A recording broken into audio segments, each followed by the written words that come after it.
মালদা মানিকচক ব্লকের নূরপুর ব্যারেজের কালিন্দ্রী নদীর পাড়ে ভাঙনে বিঘার পর বিঘা ফসলি জমি নদীগর্ভে তলিয়েছে। যোগাযোগের রাস্তাও ভেঙে পড়তে পারে। লাগাতার ভাঙনে এলাকার বাসিন্দা থেকে কৃষকেরা ক্ষোভ প্রকাশ করেছেন ফারাক্কা ব্যারেজ কর্তৃপক্ষের বিরুদ্ধে। ফারাক্কা ব্যারেজ কর্তৃপক্ষের অধীনে নূরপুরের ব্যারেজ, কালিন্দ্রী নদীর ওপর এই নূরপুর ব্যারেজ। দিবারাত্রি নজরদারির জন্য কেন্দ্রীয় বাহিনীর জওয়ানেরা মোতায়েন থাকেন এই ব্যারেজে। তবে গত কয়েকদিন ধরে এই কালিন্দ্রী নদীর তীরবর্তী এলাকা জুড়ে ব্যাপক হারে ভাঙন হচ্ছে। বিস্তীর্ণ ফসলি জমি নদীগর্ভে তলিয়ে যাচ্ছে, আর এতে ব্যারেজ কর্তৃপক্ষের বিরুদ্ধে ক্ষোভ প্রকাশ করছে সাধারণ মানুষ ও কৃষকেরা। জল আটকানোর জন্য এই নূরপুর ব্যারেজের 5টি লক গেট থাকলেও বর্তমানে একাধিক লক গেট অকেজো হয়ে পড়েছে। পলি ও বালি মাটি লক গেটে জমে হয়ে গেট বন্ধ হয়ে গেছে। ফলে 2 বছর ধরে নদী নিজের গতিপথ বদলে ফেলেছে, আর এই কালিন্দ্রী নদীর গতিপথ বদল হওয়ার কারণেই ভাঙন হচ্ছে। গত কয়েকদিনের ভাঙনে বহু বিঘা ফসল জমি তলিয়ে গেছে। এভাবে ভাঙন চলতে থাকলে বিপন্ন হবে রাজ্য সড়ক, বিচ্ছিন্ন হয়ে যাবে যোগাযোগ ব্যবস্থা বলে মনে করছেন এলাকাবাসীরা। যে নদীতে জমিতে মানে ফসল হওয়ার জমিতে নদী হয়ে গেছে। আচ্ছা। আর যেটা নদী ছিল ওটা জমি হয়ে গেছে, ফসল হচ্ছে। আচ্ছা। গেট জাম হয়ে এবার ঘুরে ঘুরে ঘুরে এদিকে জমি কাটছে আমাদের। কতটা কেটেছে জমি? মোটামুটি এখানে 10 বিঘা কেটেছে। চলে গেছে? হ্যাঁ। ফসল লাগানো ছিল? ফসল লাগানো জমি। কি ছিল ফসল? ছিল কপি ছিল, সব চলে গেছে। হ্যাঁ, সব চলে গেছে। তো এরকম গতিপথ চেঞ্জ করলো, এগুলো নিয়ে কোনো উদ্যোগ দেখছেন না কারো? কাকে বলবো, আমরা তো সেন্ট্রাল গভর্নমেন্টের আছে, ব্রিজ আছে, আমরা তো ওখানে ব্রিজে যাচ্ছি না। কেন যাচ্ছি না? যে কিছু হতে গেলে বলবে কি কিছু করতে এসেছিল, এই জন্য আমরা পাবলিক যাচ্ছি না ওখানে। এই যে গেটটা বন্ধ, তো অনেকদিন ধরে বন্ধ? না, অনেকদিন ধরে বন্ধ না, এটা 2 বছর থেকে বন্ধ আছে। তারপরে কোনো পদক্ষেপ নেই? কাটাতি আছে। হ্যাঁ, আগে তো ঠিক ছিল। 2 বছর ধরে বন্ধ থাকলেও কেউ পদক্ষেপ নেয়নি? না, কেউ নেয়নি। বর্তমানে কি অবস্থা?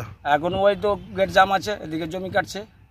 এরকম পরিস্থিতি হচ্ছে, নদী কাটছে বলে এরকম পরিস্থিতি জায়গা আছে। এবং এই ক্ষেত্রে কারো কোনো রকম ভ্রুক্ষেপ নেই। এটা নিয়ে কেউ কিছু বলছে কোথাও, না কারো কোনো চিন্তা ভাবনা আছে এটা নিয়ে। এটা হয়ে যাচ্ছে। তো এই নদী কাটা তো আগে হতো না, এটা হঠাৎ করে হচ্ছে? এটা প্রায় 2 বছর থেকে হচ্ছে। নদী কাটার কারণটা হচ্ছে, যেটা আমরা মনে করেছি, যেটা দেখেছি, এই 2 বছর থেকে কালিন্দ্রী নদীর যে নদীটা আছে, এই নদীর যে গেটটা আছে, এই গেটগুলো বন্ধ থাকে।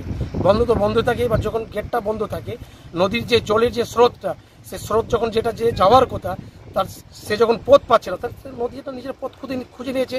এবং যে পথটা খুঁজেছে, সেই পথটা আগামী দিনে আমাদের খুব আশঙ্কাজনক অবস্থায় আছে মনে করছেন। ফারাক্কা ব্যারেজ ঘুমিয়ে থাকে কেন? আগে তো ভাঙন রোধের জন্য দেবেগৌড়াজির যখন সরকার ছিল, তখন উজানে হচ্ছে 40 কিলোমিটার, ভাটিতে 40 কিলোমিটার, 80 কিলোমিটার হচ্ছে ফারাক্কা ব্যারেজ দায়িত্ব নিবে।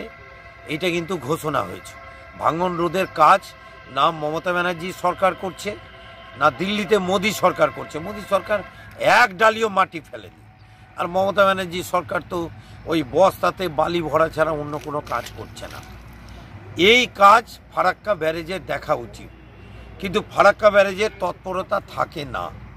সেই তৎপরতা ঘুম ভাঙানোর জন্য লাল ঝান্ডা যা আন্দোলন করার সেটা করবে।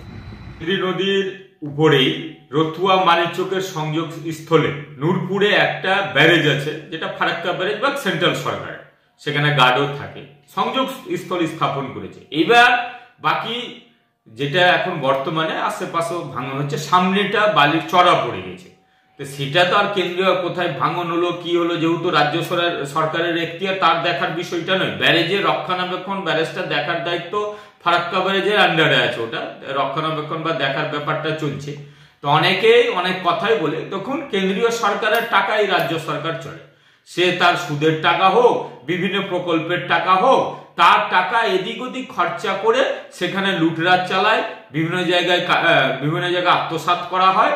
আর যত দোষ নন্দ ঘোষ, অর্থাৎ কেন্দ্রীয় সরকারের দোষ না দিলে তো পার পাওয়া যাবে না। সে দুজনই, বাম, কংগ্রেস আর তৃণমূল তো আছে এই দোষ করতে ব্যস্ত, কিন্তু তারা টাকা নিতে আবার এইদিকে জোর গোলায় শুধু কেন্দ্রের উপরে দোষ চাপিয়ে যাবে। টাকা পেলে কি করে আত্মসাৎ করতে হবে, কি করে সাধারণ মানুষকে না দিয়ে আত্মসাৎ করতে হবে, সেই ব্যবস্থায় ব্যস্ত।